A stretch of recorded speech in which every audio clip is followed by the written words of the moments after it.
Bank खात्यामध्ये हे थेट जमा केले जातात। आतापर्यंत या योजनेचे 6 हप्ते शेतकऱ्यांना मिळाले असून 7व्या हप्त्यासाठी सरकारने 1932 कोटी रुपयांचा निधी हा मंजूर केला आहे। त्यामुळे लवकरच शेतकऱ्यांच्या बँक खात्यामध्ये नमो शेतकरी सन्मान निधी योजनेचे पैसे हे आता जमा होणार आहे। मागील महिन्यात 2 ऑगस्टला पीएम किसान योजनेचा हप्ता शेतकऱ्यांच्या बँक खात्यामध्ये जमा झाला होता। साधारणपणे पीएम किसान योजनेचा हप्ता जमा झाल्यानंतर 9 ते 10 दिवसांनी शेतकऱ्यांच्या बँक खात्यामध्ये नमो शेतकरी सन्मान निधी योजनेचे पैसे जमा होत असतात। कारण ज्यांना पीएम किसानचे पैसे मिळतात त्या शेतकऱ्यांना नमो शेतकरी योजनेचे देखील पैसे मिळतात।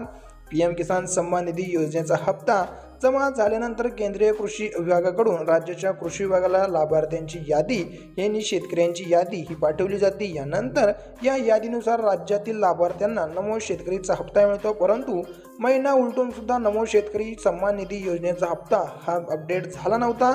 त्यामुळे बळीराजा चिंतेमध्ये होता।